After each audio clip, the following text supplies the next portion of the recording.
प्यारे विद्यार्थियों, आप सभी का हमारे यूट्यूब चैनल में स्वागत है।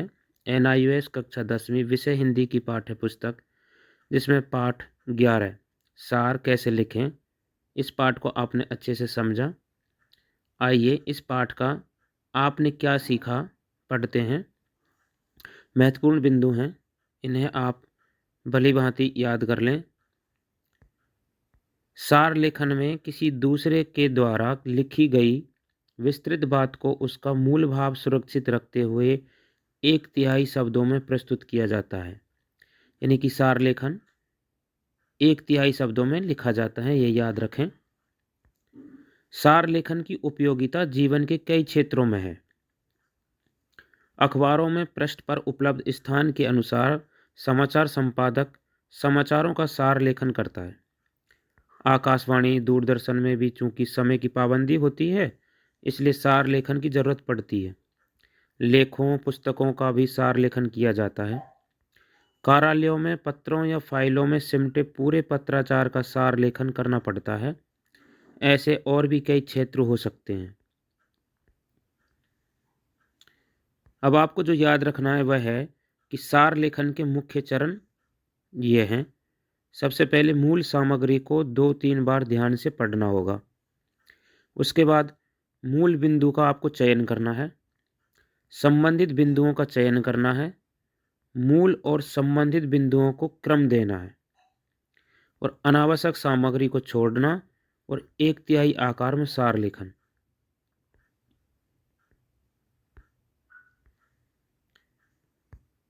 सार लेखन में मुहावरों, लोकोक्तियों, कथाओं, अलंकारों, उदाहरणों आदि का प्रयोग नहीं किया जाता है।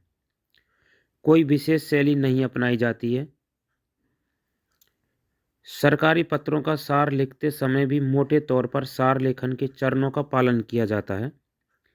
अंतर केवल इतना है कि इनमें सबसे पहले क्रम संख्या, अधिकारी के पदनाम, संबंधित विभाग, मंत्रालय, पत्र संख्या तथा दिनांक का भी उल्लेख कर दिया जाता है। अब पढ़ते हैं पाठ 21 पत्र कैसे लिखें। इसमें आपने क्या सीखा। अपने मन के भावों को दूर बैठे व्यक्ति तक पहुंचाने के लिए पत्र लिखे जाते हैं। तो यहीं पर प्रश्न बनता है कि पत्र क्यों लिखे जाते हैं।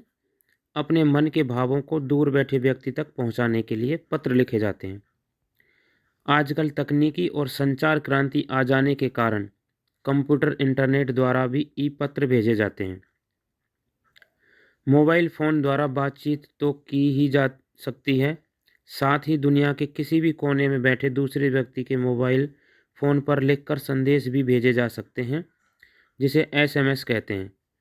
SMS इसके द्वारा आप होली, दिवाली के शुभकामना संदेश अपने दूर बैठे दोस्तों को भेज सकते हैं।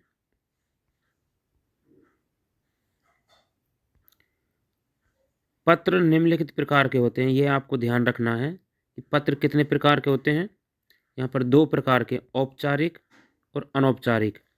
औपचारिक को भी व्यावसायिक पत्र, कार्यालय पत्र, आवेदन या प्रार्थना पत्र में बांट दिया गया है और अनौपचारिक पत्र को व्यक्तिगत पत्र भी कहते हैं।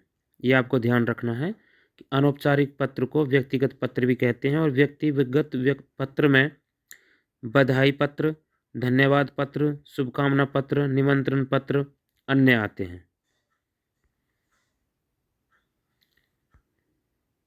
प्रार्थना पत्र लिखते समय सभी बातें सम्मानपूर्वक लिखी जानी चाहिए।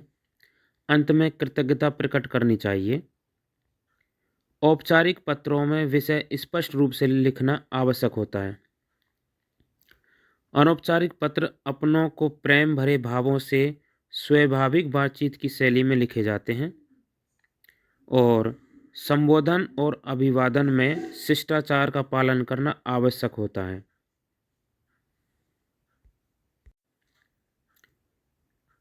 अब पढ़ते हैं पाठ 22 निबंध कैसे लिखें।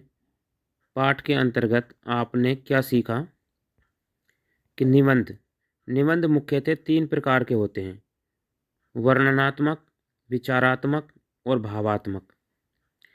वर्णनात्मक निबंधों में घटनाओं का क्रम, सूचनाएं तथा साधारण वर्णनात्मक बातें होती हैं।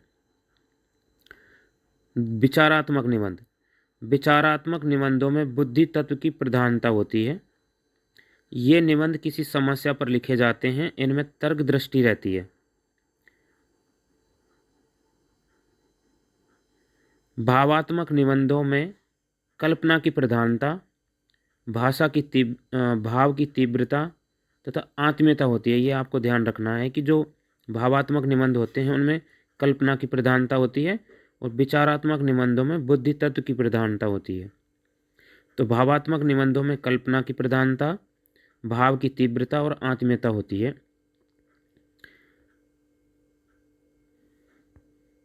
अब निबंध के मुख्यतः 3 अंग होते हैं। निबंध के भी 3 प्रकार थे, वर्णनात्मक, विचारात्मक और भावात्मक। अब निबंध के 3 अंग होते हैं। सबसे पहले भूमिका, फिर विषय वस्तु और अंत में उपसंहार।